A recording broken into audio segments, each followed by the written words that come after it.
Welcome to the installation guide for Fishbone Off-Road's ParaCord door handles for Jeep's 1997 to 06 TJ Wrangler.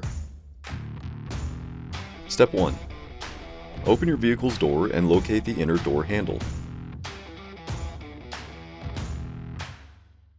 With a T15 Torx bit, remove the two retaining bolts and washers.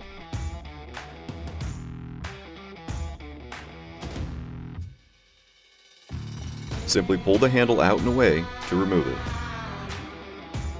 Step 2. The door handles are secured by nut clips on sheet metal. To install your new handles, you'll need to separate the plastic panel from the metal, while sliding the grommet in between the bolt hole and nut clip.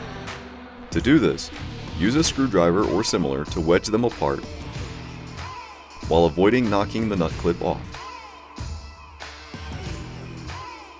Once in place, reinstall the bolts with a T15 Torx.